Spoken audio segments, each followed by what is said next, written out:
So good afternoon everyone. अक्सर candidates ये सवाल पूछते हैं कि सर थीमेटिक अपरसेप्शन टेस्ट का क्या रोल होता है साइकोलॉजिकल टेस्ट सीरीज में। जी हाँ, आज का वीडियो इसी विषय पर होगा और इसमें हम लोग ये भी डिस्कस करेंगे कि क्या गलतियां करते हैं कैंडिडेट्स आमतौर पर। तो पहली चीज, thematic apperception test is most important test in the battery of psychological test series, क्योंकि 70% आपके साइकोलॉजिकल टेस्ट का असेसमेंट कैरी किया जाता है आपके थीमेटिक अपरसेप्शन टेस्ट से। मतलब इसका जो रेशो है वो आपके पूरे साइकोलॉजिकल टेस्ट की असेसमेंट में 70% का होता है। यदि किसी कैंडिडेट का थीमेटिक अपरसेप्शन टेस्ट अच्छा नहीं परफॉर्म कर पाते हैं वो कैंडिडेट, तो फिर आगे के रास्ते बिल्कुल खत्म हो जाते हैं। आप बिल्कुल ना के बराबर पर स्टैंड करते हैं फिर जाकर के। तो थीमेटिक अपरसेप्शन टेस्ट बिल्कुल मायने रखता है और सबसे ज्यादा मायने रखता है। अब गलतियां क्या करते हैं यहां पर कैंडिडेट्स। सबसे पहले जो बहुत कॉमन गलती जो कैंडिडेट्स देखते हैं, क्योंकि 12 स्टोरीज आपको लिखनी होती हैं और कैंडिडेट्स क्या करते हैं, रिपीटेटिव आइडियाज के ऊपर रह जाते हैं। मतलब एक ही जैसे आइडिया बार बार उसी के आधार पर कहानी बनाते रहते हैं। रिपीटेटिव आइडियाज वो आपको मदद नहीं करता है, वो आपके परफॉर्मेंस को नीचे ले जाता है। तो एक जैसे सीन भी दिख रहे हैं अगर आपको, या एक जैसी स्लाइड्स भी आ जाती हैं बार बार, तो भी आपके पास स्टोरी नई होनी चाहिए, दूसरी होनी चाहिए। आप कभी भी कहानी में रिपीट ना करें अपनी थीम को। दूसरी चीज, जो कैंडिडेट्स कहानी लिखते समय अपनी कहानियों को बहुत बार काट काट करके फिर सुधारते रहते हैं। एक शब्द लिखा फिर काट देते हैं और फिर ऐसा रिपीटेटिवली करते रहते हैं। ये एक बड़ा खराब साइन होता है आपका। Remember, it is test of psychology, it is not test of English. तो जितना आप कहानी को काट करके दोबारा करेक्ट करेंगे, उतना ही आपके क्लैरिटी ऑफ थॉट्स पर सवाल उठता है। तीसरी चीज, जो कैंडिडेट्स स्टोरी लिखते हैं वो सही शब्दों का इस्तेमाल नहीं कर पाते हैं। उनके द्वारा यूज किए गए जो वर्ड्स होते हैं, जो शब्द होते हैं, वो उनके सही विचार को या एक्शन को एज इट इज जो उनके दिमाग में चल रहा होता है उसको कन्वे नहीं कर पा रहे होते हैं। तो ये 3 बुनियादी चीजों के ऊपर बिल्कुल काम करें। इसके अलावा कुछ ऐसी चीजें भी हैं स्टोरी के अंदर जिसे हम स्टोरी के असेसमेंट के दौरान डिफेंस मैकेनिज्म मैनुअल के अंदर में रखते हैं, जहां पर कैंडिडेट्स 6 से 7 आमतौर पर गलतियां करते हैं। पहली चीज क्या होती है, कैंडिडेट जब पिक्चर को देखते हैं, that is called omission. Omission का मतलब क्या हुआ कि जब कैंडिडेट पिक्चर को देखते हैं तो आमतौर पर किसी के भी द्वारा जिस चीज को देखा जा सकता था उस पिक्चर के अंदर, उसी चीज को वो ओवरलुक कर जाते हैं। तो पिक्चर को वो स्टोरी पर ज्यादा ध्यान देते हैं और पिक्चर से वो स्टोरी लेते नहीं है। इसका मतलब है पिक्चर में जो इंपॉर्टेंट कैरेक्टर्स थे, फीचर्स थे, ऑब्जेक्ट्स थे, उनको वो ओमिट कर देते हैं, उनको वो हटा देते हैं, ओवरलुक कर देते हैं। ये पहली एक आम तौर पर गलती हो जाती है कैंडिडेट से, ओमिशन। क्योंकि हमेशा जब भी स्टोरी के लिए आपको बोला जाता है लिखने के लिए, तो सिलेक्शन बोर्ड में भी एक चीज कही जाती है कि the story must be very close to the picture shown to you. तो हमेशा पिक्चर से स्टोरी आने दीजिए, अपनी स्टोरी में पिक्चर को फिट करने की कोशिश ना करें, क्योंकि फिर ऐसी गलतियां कैंडिडेट्स करते हैं। दूसरी चीज जो आती है दैट इज मिसपरसेप्शन।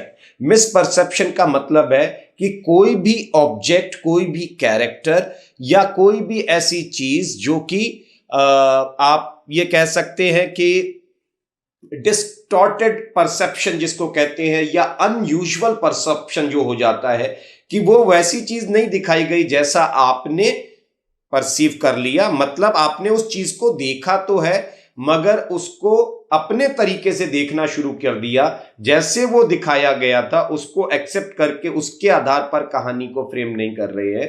तो ये हो गया मिसपरसेप्शन। तीसरी चीज आ जाती है रिवर्सल।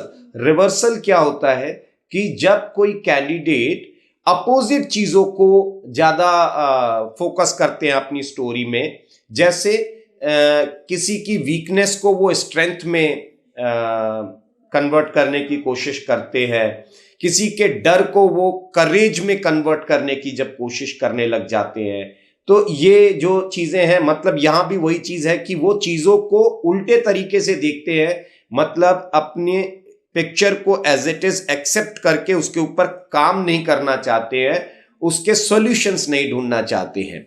तीसरी चीज आ गई स्टेटमेंट, चौथी चीज है statement of negation. Statement of negation क्या होता है कि जब कैंडिडेट्स कुछ भी निगेटिव देख लेते हैं तो उसी निगेटिव को ही डिस्क्राइब करते रहते हैं पिक्चर के अंदर, वो उसके सॉल्यूशंस के ऊपर बात नहीं करते हैं।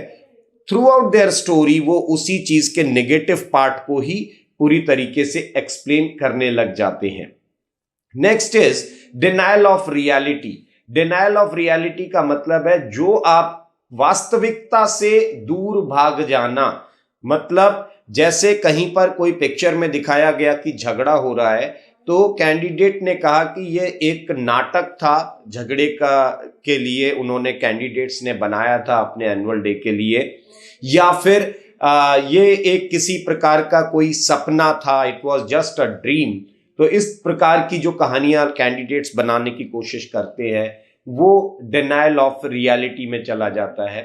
इसके बाद ओवरली मैक्सिमाइजिंग पॉजिटिव्स, ये जो चीज होती है स्टोरी लिखते समय, ओवरली मैक्सिमाइजिंग पॉजिटिव्स का मतलब है कि बहुत सारे कैंडिडेट अपने स्टोरी की जब शुरुआत करते हैं तो वो अपने कैरेक्टर को बहुत बहुत पॉजिटिव दिखाने की कोशिश करते हैं। She was the most beautiful girl of her town, he was the most intelligent boy of his college, और it was the biggest of the world. तो इन ये जो बिगेस्ट इन द वर्ल्ड की बात कर रहे हैं, इस प्रकार की जो चीजें आती हैं, ये होता है ओवर मैक्सिमाइजिंग पॉजिटिव्स। तो ये चीजें अवॉइड किया करें अपनी कहानी के अंदर।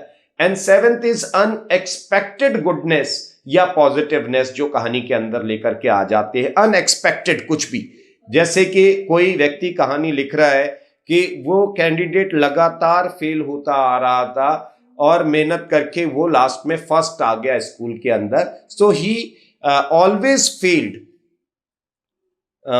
in his academics and finally at the end he came first। तो ये अनएक्सपेक्टेड पॉजिटिव्स जो होते हैं, अनएक्सपेक्टेड पॉजिटिव्स, इनसे बचना चाहिए। तो ये छोटी छोटी गलतियां ना करें अपनी स्टोरी के अंदर। बाकी अगर आपकी स्टोरी से मैसेज कन्वे होना चाहिए अच्छा, आपकी स्टोरी जो पिक्चर आपको दिखाई जा रही है उस पिक्चर से आप स्टोरी को बनाने की कोशिश करें, उसके आधार पर फ्रेम करिए, ना कि पहले से रट करके गई हुई कहानियों को उसके अंदर ऐड करने की कोशिश करें। उम्मीद करता हूं कि बात आपको समझ में आई होगी। और नए बैचेस स्टार्ट हो रहे हैं त्रिशूल डिफेंस एकेडमी में, so please you can call us on our helpline number, you can join the courses. और जो इस प्रकार के छोटी छोटी गलतियां, क्योंकि बहुत सारे कैंडिडेट्स बहुत अच्छा पोटेंशियल रखते हैं, मगर वो जो कहानी उनके लिए सिर्फ क्या है कि एक आधे पेज की कहानी लिख देना, वो उससे लगता है कि सब कुछ हो जाएगा, बट उस कहानी में लिखा क्या है, क्योंकि उससे आपके मोटिव्स समझ में आने चाहिए, और वो मोटिव्स अगर सही नहीं समझ में आ रहे हैं तो चांसेस आपके लिए फिर आगे मुश्किल हो जाते हैं।